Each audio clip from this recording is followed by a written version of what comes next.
What's that sound? It's for amusement only, the EM and Bingo Pinball Podcast. Welcome back to For Amusement Only. This is Nick Baldridge.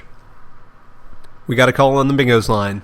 Greetings, Nick. This is your old pal Rod McLarge calling. I'd like to wish you and your listeners a very happy new year and send a special congratulations on 300 episodes. You're an asset to the EM collector community, and I hope you'll continue to foster the bingo and electromechanical love within the hobby as you've done throughout the life of the podcast thus far. I'm calling to share with you an anecdote I acquired over the holiday season while listening to For Amusement Only. Picture this. It was Christmas Eve. The kids were tucked away in bed, and I was sitting at the kitchen table preparing the stuffing for our Christmas turkey with the episode of the podcast and a glass of bourbon keeping me company. My wife entered the kitchen, stood for a second, and then asked, "Is everything okay with our internet connection?" And I said, "Yes, I think so." And to that she followed up with another question. "Then why is your podcast buffering so much?" My wife thought your pronounced pensive pauses were download glitches. If nothing else, you've got a distinctive style.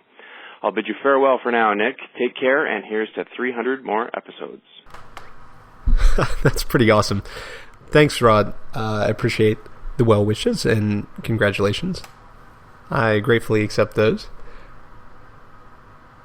So, an interesting note. My style basically comes from me trying to prevent myself from saying things like and in the beginning of the podcast I would just edit those pauses out because they're fairly easy to see, in waveform, but over time I just left them in thinking that it would give people time to digest what I'd said previously, but as fake Nick Baldridge and now your wife have pointed out, perhaps I paused a little too much, so I'm trying to do a little better about that, but I guess, as you say, it gives me a signature style, so maybe I won't try too hard. As far as the episodes, thank you. Yes, 300 was a big milestone for me. The biggest milestone is going to be 365. I made a little wager with myself when this started, and I was able to keep it up for a daily show, that when I got to 365, if I was able to make it that far without missing an episode, that I would slow down. And this was also a promise that I made to my wife, so I'm going to probably at 365 go from a daily show to once weekly or perhaps twice weekly. Now I know this is a big change.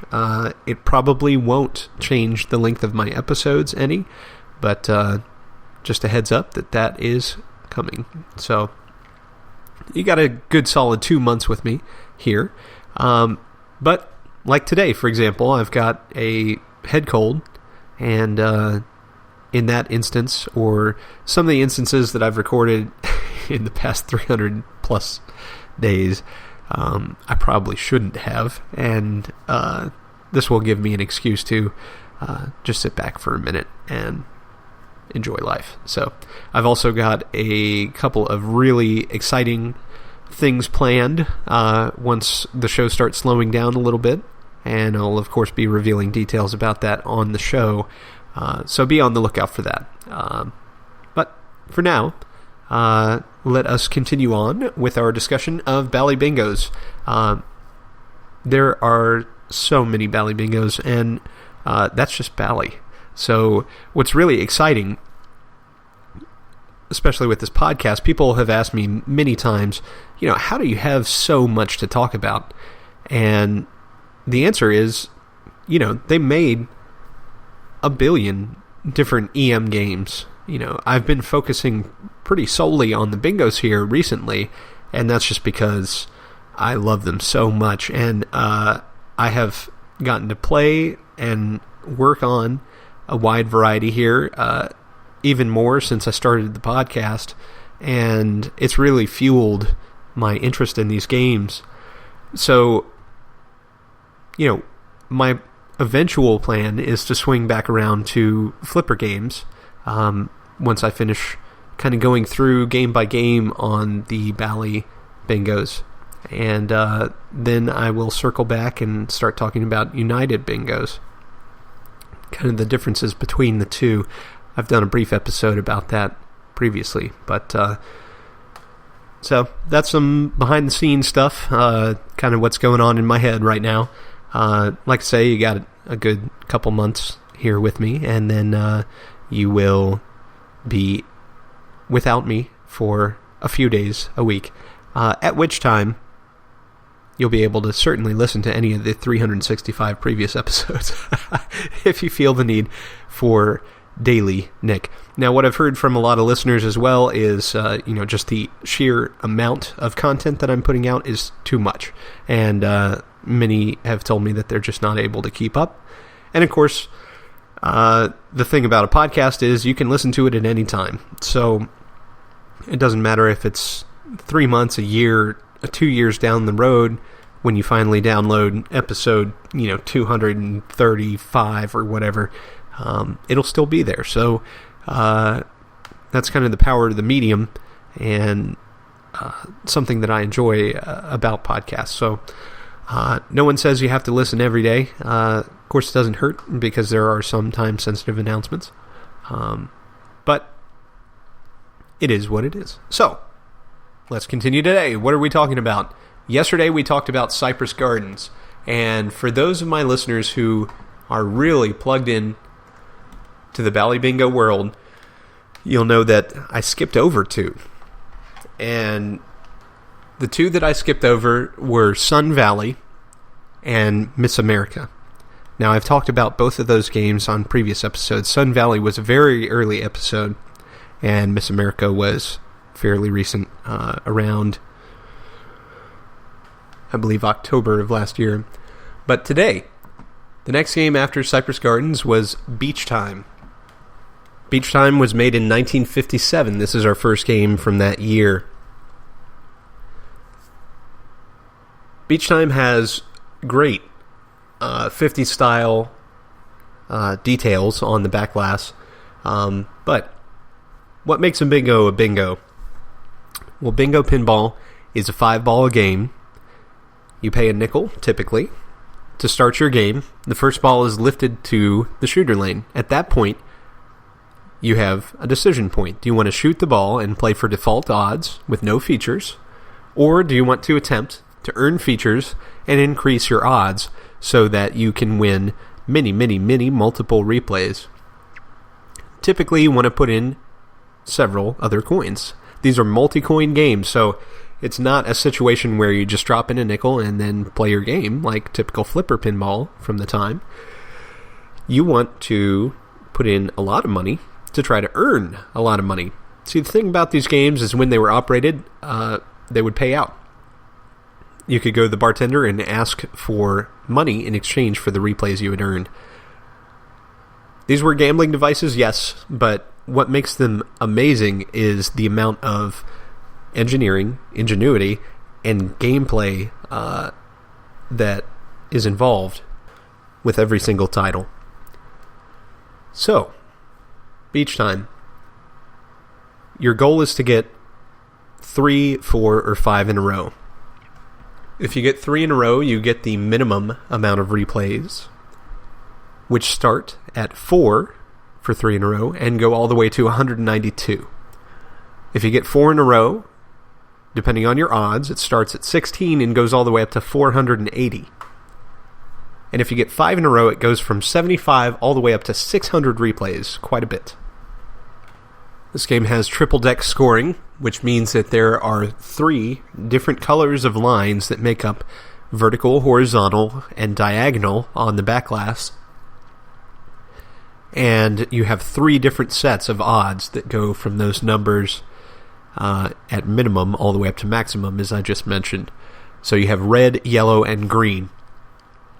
The amazing thing about triple deck scoring is that those all move independently, so you can have different payout levels depending on which color, which completely changes the strategy from ball to ball.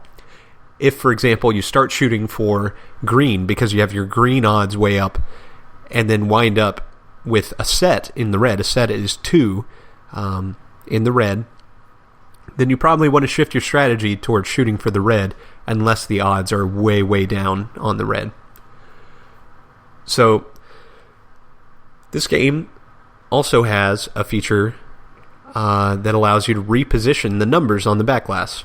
As I mentioned in my last episode, which I think was fairly descriptive, if you play regular bingo, as you might at a corporate function or at a bingo parlor or with friends or family or whatever, you typically have fixed number cards. Early bingo games, as I've been over in the series, had fixed number cards. But they would keep things interesting with features like spotted numbers, where it would give you one number for free, or super cards, which were subsets. It's kind of like buying extra cards would be. Well, this game allows you to reposition every single number on the backglass. This makes it a fantastic player, in my opinion, but there's more than that. But first, let's talk about how you reposition the numbers. This is a Magic Squares game. Many of the previous games that we've talked about for about the last 15 or so episodes have been Magic Squares games. Magic Squares are simply clusters of 4 numbers arranged in a quadrant. When you earn the Magic Square feature for that quadrant, the player can move those numbers in a clockwise rotation. So, for example, let's take letter A for the Magic Squares on beach time. That is in the upper left of the bingo card. If you have that feature earned and you press the A button on the foot rail, it will move the number that is in the upper left corner over one space, and each of the other numbers moves in a circle to replace the number that is now missing from each of the other numbers. This game has Magic Squares A, B, C, and D. Now, A is in the upper left, as I mentioned. B is directly below A. C is directly to the right of A, and D is directly below C. This game also has 2 magic lines. As I mentioned, these magic lines are different than the first moving numbers feature that Bally came out with, which were the single position magic line movements up and down.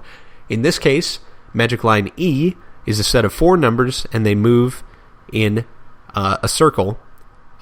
It's just that half of the circle is completely invisible to the player. And then you have magic line F.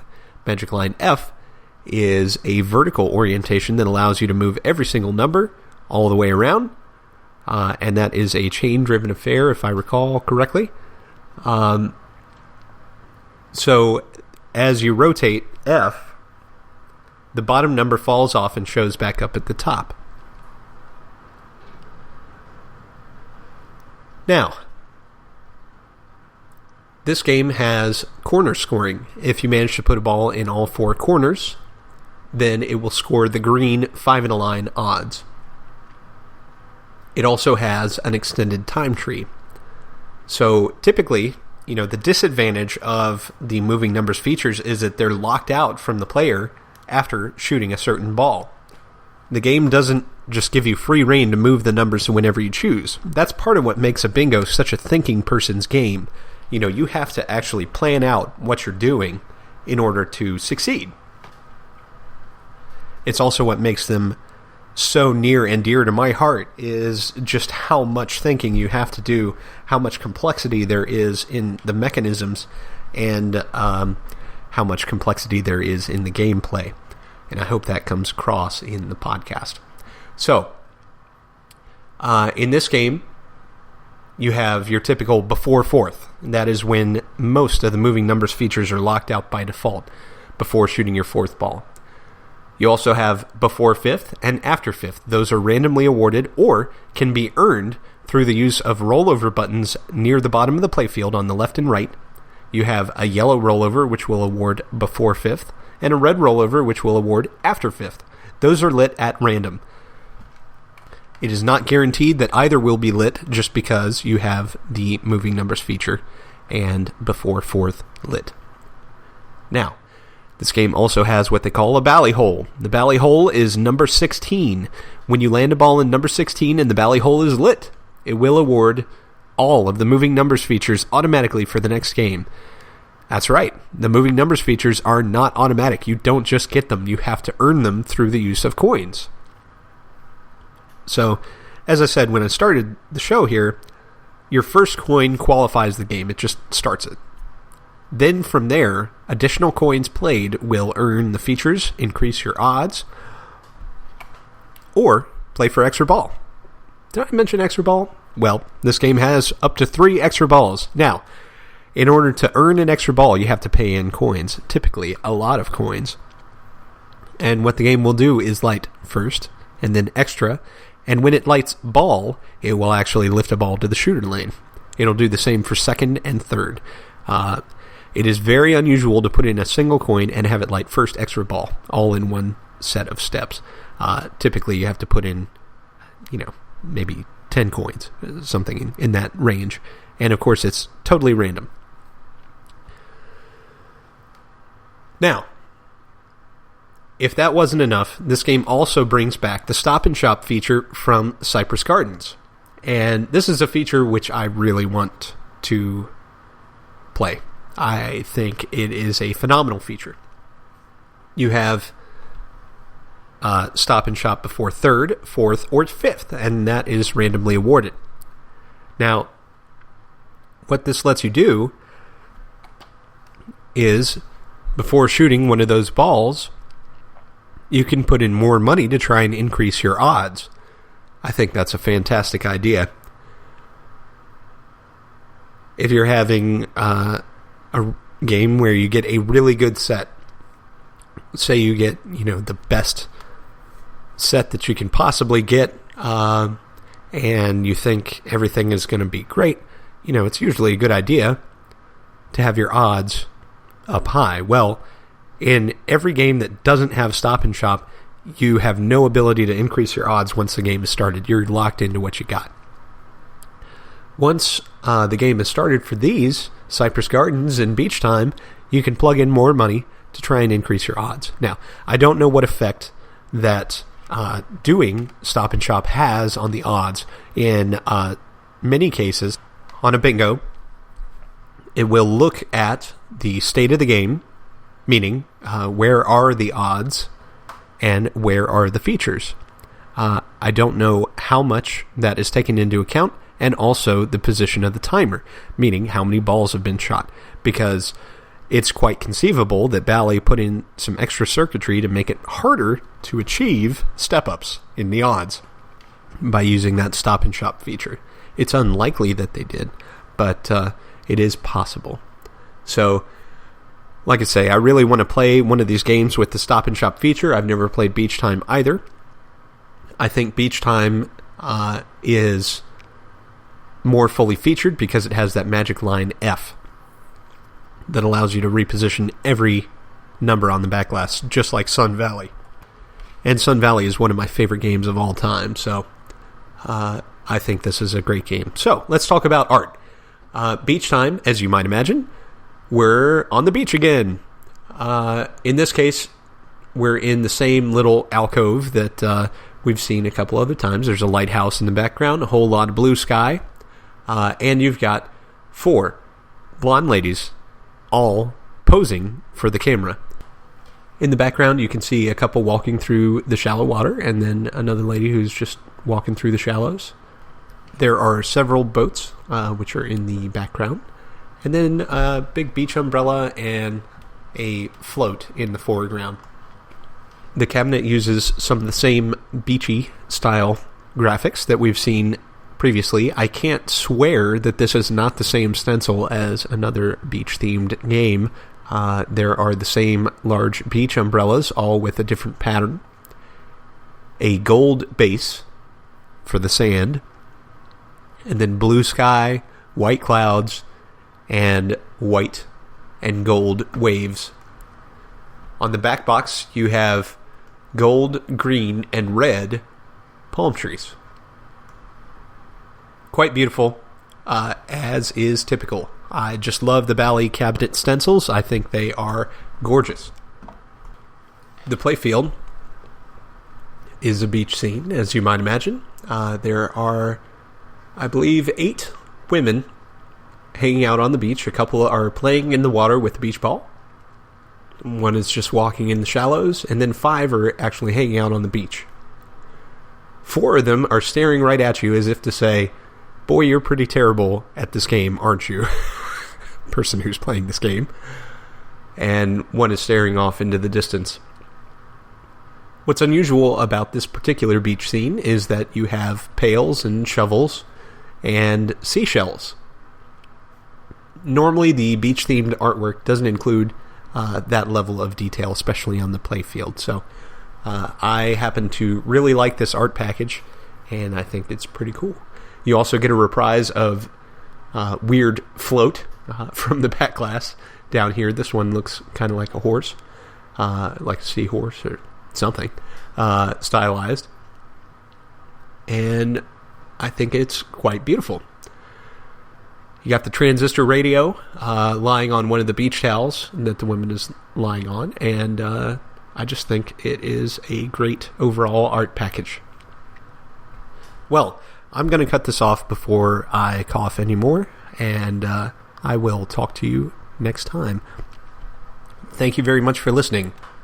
My name again is Nick Baldridge. You can reach me at foramusementonlypodcast@gmail.com, or you can call me on the Bingos line, as our friend Rod McLarge did. That phone number is 724-246-4671 or 724-BINGOS1. You can listen to us on iTunes, Stitcher, Pocket Cast via RSS, on Facebook, on Twitter at Bingo Podcast. You can follow me on Instagram, also at Bingo Podcast, or you can listen to us on our website, which is foramusementonly.libsyn.com, at which, at this very moment, you can buy your very own For Amusement Only t-shirt. The t-shirts are only available for a very limited time, so get them while you can. All right, thanks very much for listening, and I will talk to you next time.